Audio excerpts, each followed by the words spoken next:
नमस्कार, मैं हूं आपके साथ सोनम सिंह और आप देख रहे हैं के न्यूज इंडिया। वक्त हो गया है खबर उत्तराखंड का। रुक कर लेते हैं खबरों का।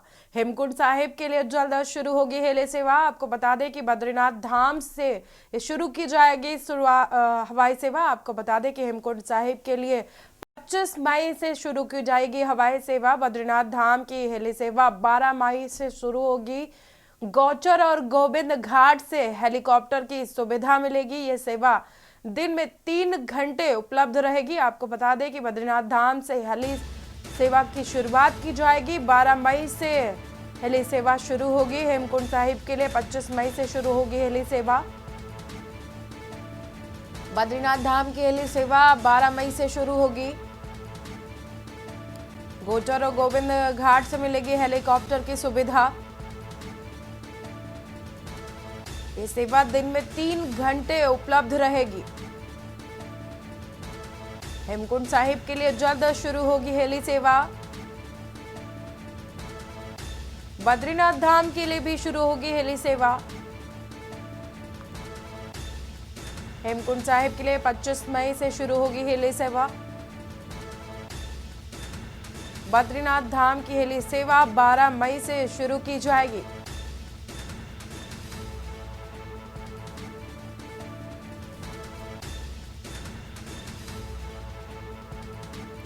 जानकारी के मुताबिक बद्रीनाथ धाम के लिए हेली सेवा की शुरुआत 12 मई से की जाएगी। गोचर और गोविंद घाट से हेलीकॉप्टर की सुविधा मिलेगी यात्रियों को। ये सेवा दिन में 3 से 4 घंटे उपलब्ध कराई जाएगी। हेमकुंड साहिब के लिए जल्द शुरू होगी हेली सेवा।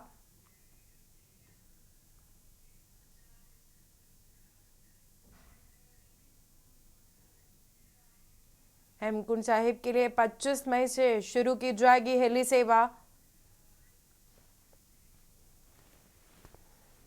बद्रीनाथ धाम के लिए हेली सेवा की शुरुआत 12 मई से की जाएगी। हेमकुंड साहिब के लिए 25 मई से शुरू होगी सेवा।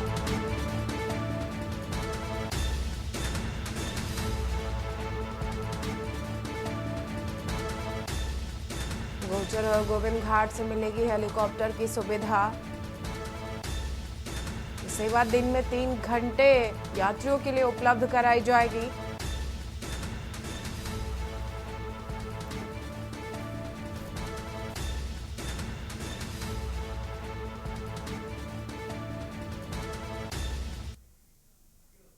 अगली खबर उत्तरकाशी से है, जहां पर आपको बता दें कि अगली खबर उत्तरकाशी से बता रहे हैं, जहां पर सांसद उम्मीदवार राज्यलक्ष्मी ने किया है जनसंपर्क। सांसद उम्मीदवार कई इलाकों में जनसंपर्क करने के लिए पहुंची। जनसंपर्क के दौरान कार्यकर्ताओं में देखा उत्साह। चुनाव प्रचार अभियान के तहत किया जनसंपर्क। उत्तरकाशी से खबर आपको बता रहे हैं, जहां पर सांसद उम्मीदवार राज्यलक्ष्मी ने जनसंपर्क अभियान चलाया। सांसद उम्मीदवार कई इलाकों में जनसंपर्क करने के लिए पहुंचे। जनसंपर्क के दौरान कार्यकर्ताओं में देखा उत्साह। चुनाव प्रचार अभियान के तहत ये जनसंपर्क किया गया।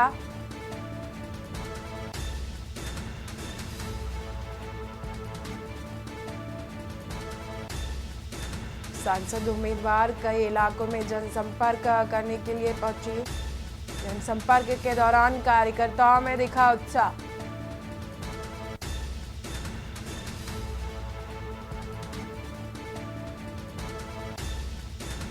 लोकसभा चुनाव से पहले सांसद उम्मीदवार राज्यलक्ष्मी ने उत्तरकाशी में जनसंपर्क अभियान चलाया। सांसद उम्मीदवार कई इलाकों में जनसंपर्क करने के लिए पहुंचे। जनसंपर्क के दौरान कार्यकर्ताओं में दिखा उत्साह। चुनाव प्रचार अभियान के तहत जनसंपर्क कर लोगों से मतदान करने की अपील की।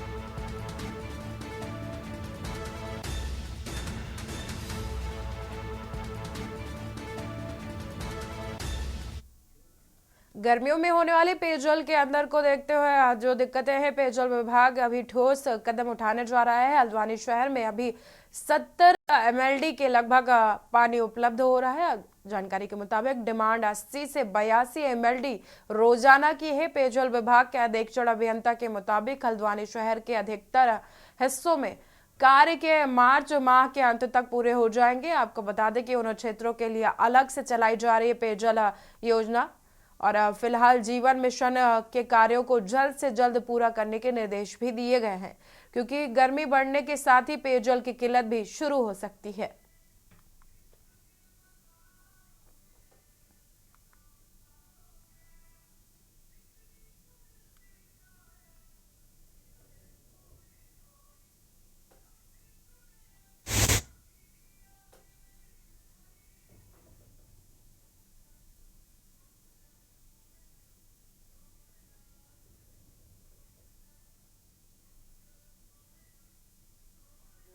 से 82 एमएलडी के आसपास है और हमें कहीं 70 से 72 एमएलडी के आसपास पानी मिल रहा है। तो 10 एमएलडी का तो अभी डिफेक्ट है ही पानी में हमारे पास। कुछ इलाकों में क्राइसिस हो रहा है क्या अभी, जैसे गर्मी शुरू होने वाली है? जैसे गर्मी शुरू होने वाली है तो डिमांड बढ़ जाती है। डिमांड बढ़ते के साथ ही जो हमारे टेलेंट के एरियाज़ हैं उन एरियाज़ में दिक्कत चालू हो जाती है। जैसे बिठोरिया हो गया, हमारा लालडंग का एरिया हो गया। लेकिन वहाँ पर जब जल जीवन मिशन के अंतर्गत कार्य चल रहे हैं, ये कार्य जैसे ही मार्च के बाद में पूरे होंगे तो उन एरियो के लिए अलग से जो पेयजल योजनाएं हैं वो सुचारू हो जाएंगी। तो काफ़ी हद तक जो है इन गर्मियों में हमें इसका असर देखने को मिलेगा कि जिन क्षेत्रों में पानी नहीं मिलता था उन क्षेत्रों को उन योजनाओं का लाभ मिलना चालू हो जाएगा। खबर अल्मोड़ा से है, जहां पर पिथौरागढ़ लोकसभा सीट से भाजपा प्रत्याशी अजय टामटा ने नामांकन कर लिया है। भाजपा प्रदेश अध्यक्ष महेंद्र भट्ट के साथ कैबिनेट मंत्री रेखा आर्या, विधायक विशन सिंह चौपाल, सुरेश गड़िया विधायक कमकोट, प्रमोद नैनवाल रानीखेत विधायक रहे हैं प्रस्तावक। इसके साथ सीएम पुष्कर सिंह धामी रैमजे में भी जनसभा को संबोधित करेंगे। प्रदेश अध्यक्ष महेंद्र भट्ट ने कहा कि अल्मोड़ा सीट पर ऐतिहासिक जीत होगी। वहीं कैबिनेट मंत्री रेखा आर्या ने भी कहा कि लोग भाजपा के कार्यों से खुश हैं। भाजपा प्रत्याशी अजय टामटा ने भी ऐतिहासिक जीत का दावा किया।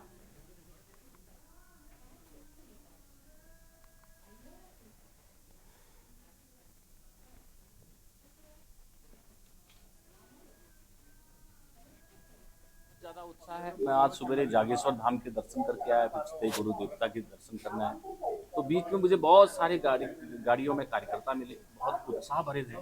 कार्यकर्ताओं में एक नया जोश है और वो जोश नरेंद्र भाई मोदी जी को अपना इस चुनाव के अंदर ऐतिहासिक बहुमत के रूप में बदल करके एक ऐतिहासिक वोट के माध्यम से उनको मोदी जी को देने वाले हैं। मुझे लगता है कि यह चुनाव इस संसदीय क्षेत्र में आज़ादी के बाद ऐतिहासिक चुनाव होगा और ऐतिहासिक परिणाम देने वाला चुनाव होगा।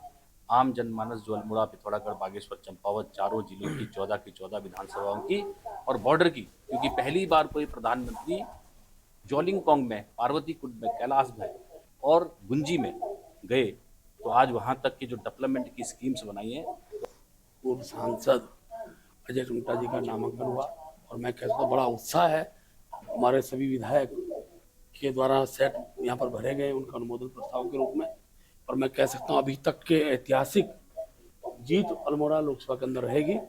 अजय जी उत्तराखंड सरकार में मंत्री रहे, केंद्र में भी मंत्री रहे और एक प्रभावशाली नेता के रूप में उनकी अपनी पहचान है, मिलनसार व्यक्तित्व है, और मैं कह सकता हूँ इस बार का चुनाव एक अभूतपूर्व चुनाव रहने वाला है। आज अल्मोड़ा पिथौरागढ़ सीट से हमारे प्रत्याशी अजय टामटा जी ने नॉमिनेशन किया है और आज मैं प्रस्तावक के रूप में उनके साथ मौजूद रही हूँ। मुझे लगता है कि जो उत्साह अल्मोड़ा, पिथौरागढ़ और पूरे अपने प्रदेश में लोकसभा को लेकर है वह बहुत ही उत्साहजनक है। निश्चित रूप से जो 75% मत आमजन का भारतीय जनता पार्टी को प्राप्त करने का लक्ष्य है वह उस और अग्रसर होते हुए हम लोग देखते हैं। एक ऐतिहासिक जीत जो है वो अल्मोड़ा पिथौरागढ़ लोकसभा सीट से होगी। अल्मोड़ा से लोकसभा प्रत्याशी अजय टामटा के नामांकन में सम्मिलित होने के लिए मुख्यमंत्री पुष्कर सिंह धामी के शिखर होटल अल्मोड़ा पहुंचने पर कार्यकर्ताओं ने जोरदार स्वागत किया और अभिनंदन किया।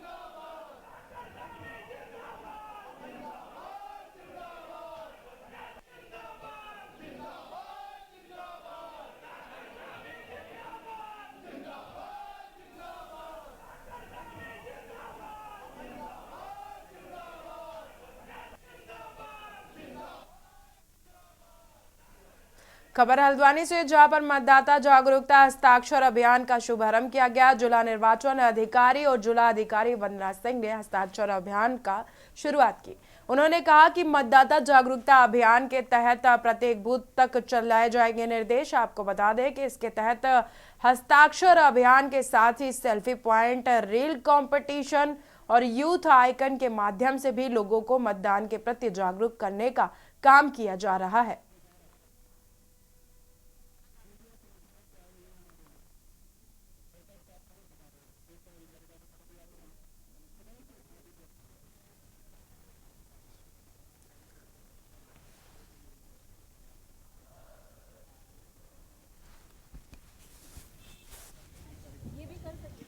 जनपद में आज स्वीप के अंतर्गत मतदान के प्रति जागरूकता फैलाने के लिए और लोगों को जो नए मतदाता है स्पेशली उनको जागरूक करने के लिए अलग अलग स्थानों पर एक बृहद हस्ताक्षर अभियान शुरू किया गया है। इसमें 28 लोकेशंस तो काफ़ी जो बड़े स्केल पर ली गई हैं। इसमें हमारे डिग्री कॉलेजेस हैं जहां यंग वोटर्स का ज़्यादा फुटफॉल होता है, हॉस्पिटल्स हैं, ब्लॉक ऑफिसेज हैं, तहसील ऑफिसेज हैं, उनमें कर रहे हैं। साथ में जो बूथ है सभी हमारे, उन सभी बूथों पर भी आज मतदाताओं के लिए बृहद एक हस्ताक्षर अभियान हम लोगों ने शुरू किया है। इसका उद्देश्य है कि नैनीताल जनपद के जो हमारे मतदाता हैं,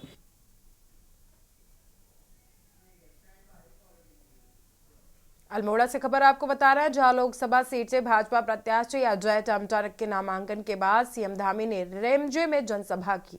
मुख्यमंत्री पुष्कर सिंह धामी ने कहा कि देवभूमि की जनता प्रधानमंत्री नरेंद्र मोदी को अपना परिवार मानती है, इसलिए जनता ने देवभूमि के 5 लोकसभा सीटों के भाजपा को जिताने का पूरा मन बना लिया है। मुख्यमंत्री पुष्कर सिंह धामी ने आगे कहा कि विपक्ष के पास कोई मुद्दा नहीं है, विपक्ष पूरी तरह से मुद्दा विहीन हो चुका है और उन्होंने अपनी हार मान ली है। उन्होंने आगे कहा कि लोकसभा चुनाव के क्या परिणाम आने वाले हैं और देश जनता किधर जाने वाली है। देश की जनता पहले ही अपना मन बना चुकी है कि भाजपा को एक बार फिर से देवभूमि में लाना है।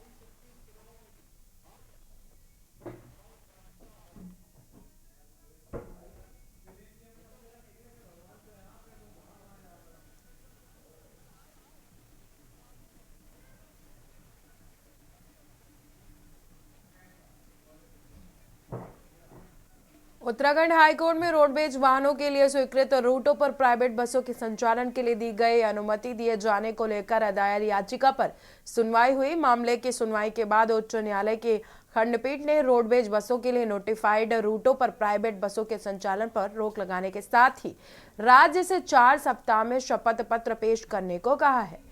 मामले की सुनवाई के लिए कोर्ट ने 4 सप्ताह की तिथि नियत की है। आपको बता दें कि उत्तराखंड रोडवेज कर्मचारी संघ प्रदेश महामंत्री अशोक चौधरी ने उच्च न्यायालय में याचिका दायर कर कहा था कि प्रदेश सरकार ने आचार संहिता लगने के मात्र एक दिन पहले ही रोडवेज बसों के संचालन के लिए नोटिफाइड रूटों पर प्राइवेट बसों के संचालन के लिए खोल दिया गया है, जबकि उत्तराखंड और उत्तर प्रदेश के बीच हुए समझौते के अनुसार इन रूटों पर प्राइवेट बसों के लिए संचालन के लिए उत्तर प्रदेश सरकार से अनुमति लेनी होती है। याचिकाकर्ता का कहना है कि उनके द्वारा दी गई आपत्तियों पर भी कोई सुनवाई नहीं की गई, जिसके बाद उन्हें कोर्ट का रुख करना पड़ा।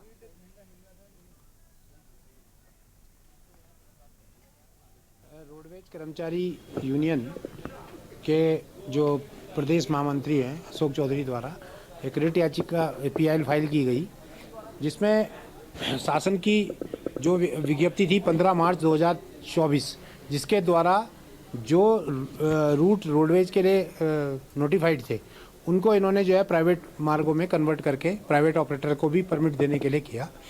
हमारा मुख्य चैलेंज का ग्राउंड ये था कि ना तो इस पे कोई सुनवाई की गई और ना ही जो रोडवेज ने भी आपत्तियां दी थी और ना हमने दी उसको इन्होंने कहीं वो उसको स्वीकार किया, क्योंकि एक उत्तर प्रदेश और उत्तराखंड के बीच में एक समझौता है। पूरे प्रदेश में जहां होली का त्योहार सादगी और सौहार्द के साथ मनाया जा रहा है, तो वहीं उत्तराखंड हाईकोर्ट में भी बार एसोसिएशन की तरफ से आज होली मिलन कार्यक्रम का आयोजन किया गया। हाईकोर्ट बार एसोसिएशन की तरफ से आयोजित होली मिलन समारोह में न्यायाधीशों और अधिवक्ताओं ने एक दूसरे को रंग और गुलाल लगाकर तिलक लगाकर एक दूसरे को होली की शुभकामनाएं देते हुए देशवासियों के लिए सुख सौहार्द की कामना की। होली मिलन कार्यक्रम के दौरान न्यायमूर्ति पंकज पुरोहित ने गाने गाए, रंग बरसे भीगे चुनर गाना गाया। आपको बता दें कि कार्यक्रम में उपस्थिति न्यायमूर्ति और अधिवक्ताओं के झूम उठे। आपको जानकारी के लिए बता दें कि होली मिलन कार्यक्रम में उच्च न्यायालय के न्यायमूर्ति पंकज पुरोहित व न्यायमूर्ति राकेश थपलियाल ने सभी देश व प्रदेश वासियों को होली की शुभकामनाएं दी है। प्रोग्राम था बड़ा यादगार है, बहुत ही अच्छा लगा। आप सबको जो है होली की बहुत बहुत बधाइयाँ। पूरे देश में खुशहाली हो, उत्तराखंड में खुशहाली हो, हर घर में खुशहाली हो। सारे प्रदेशवासियों को होली की बहुत बहुत शुभकामनाएं। और आज हाईकोर्ट परिसर में बहुत अच्छे तरीके से होली मनाई गई। हम यहाँ के अध्यक्ष महोदय और पूरी कार्यकारिणी को बहुत बधाई देते हैं। साथ ही पत्रकार बंधुओं का बड़ा योगदान है, उनको बहुत सारी ढेर सारी शुभकामनाएं। अधिवक्ताओं को होली का बड़ा इंतजार रहता है, क्योंकि एक ये प्रेम और मिलन का एक पर्व है।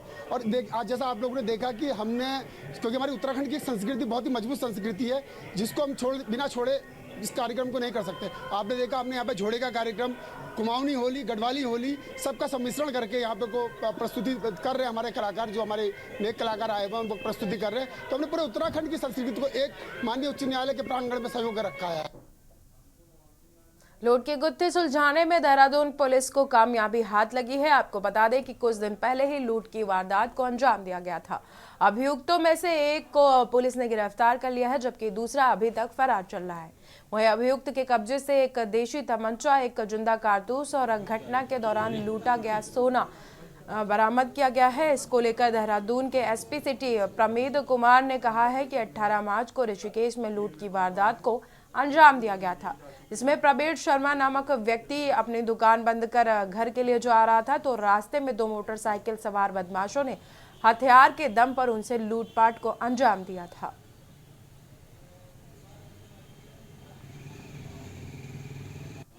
ये दिनांक 18 मार्च को एक लूट की घटना थाना ऋषिकेश क्षेत्र में हुई थी, जिसमें कि वादी श्री प्रवीण शर्मा थे, जो कि दुर्गा ज्वेलर्स के नाम से एक ज्वेलरी शॉप चलाते हैं।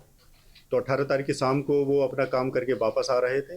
रास्ते में 2 बदमाश जो कि मोटरसाइकिल पर सवार थे, उनके द्वारा हथियारों के बल पर उनसे लूट की गई। लूट में कुछ नकदी और कुछ ज्वेलरी का सामान जो उनके पास बैग में था वो छीन कर वो फरार हो गए। घटना की संवेदनशीलता को देखते हुए हमारे द्वारा तत्काल नाकेबंदी करवाई गई और जो सर्विलांस हेतु और जो मैनुअल ग्राउंड वर्क के लिए हमारी टीमें लगाई गई। सर्विलांस और जो मैनुअल ग्राउंड वर्क हमारे द्वारा किया गया, तो उसमें एक मेरठ का जो गैंग है वो प्रकाश में आया। पूरे देश के साथ धर्मनगरी हरिद्वार में भी लोकसभा चुनाव का आगाज हो चुका है। भाजपा के प्रत्याशी और पूर्व मुख्यमंत्री त्रिवेंद्र सिंह रावत ने आज हरिद्वार जिला भाजपा कार्यालय में लोकसभा के लिए अपना डिजिटल नामांकन किया है। इस दौरान पूर्व सांसद रमेश पोखरियाल निशांक, विधायक मदन कौशिक, विधायक आदेश चौहान समेत भारी संख्या में बीजेपी के कार्यकर्ता और पदाधिकारी मौजूद रहे। वहीं ईडी की तरफ से दिल्ली के मुख्यमंत्री अरविंद केजरीवाल के गिरफ्तार किए जाने के बाद त्रिवेंद्र सिंह रावत ने कहा कि जो अपराध करता है उसे जेल जाना ही होता है। उनको नोटिस दिए गए, पहले नोटिस पर नहीं जाना चाहिए था और नोटिस पर नहीं गए, इसलिए वो जेल गए।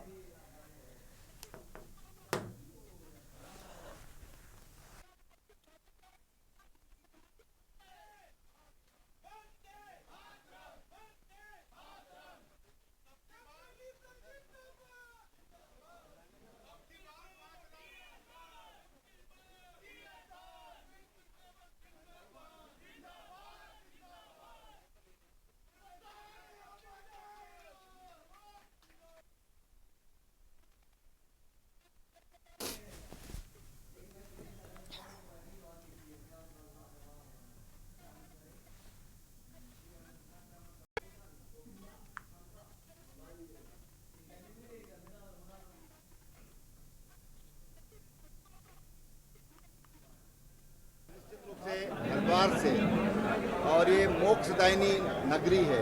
सप्तपुरियों में से इसका सबसे ऊंचा स्थान है, वो स्थान हरिद्वार से है। यहाँ से इसकी शुरुआत हुई है। निश्चित रूप से आने वाले समय में पूरे देश में जो भी जनप्रतिनिधि हैं अपने नामांकन के तरीके, हाँ, माननीय प्रधानमंत्री जी का अभी 3 दिन पहले फ़ोन आया था। उन्होंने कहा हरिद्वार वालों को मेरी राम राम कहना नहीं होता। जनता बहुत जागरूक है और जनता का कितना समर्थन भारतीय जनता पार्टी को है ये आपने देखा जब 16-17 तारीख को जो रोड शो हुआ था। और रोड शो कोई योजना नहीं थी, लेकिन एक स्वाभाविक रूप से रोड शो हो गया। फिलहाल इस बुलेटिन में इतना ही। देखते रहिए के न्यूज़ इंडिया।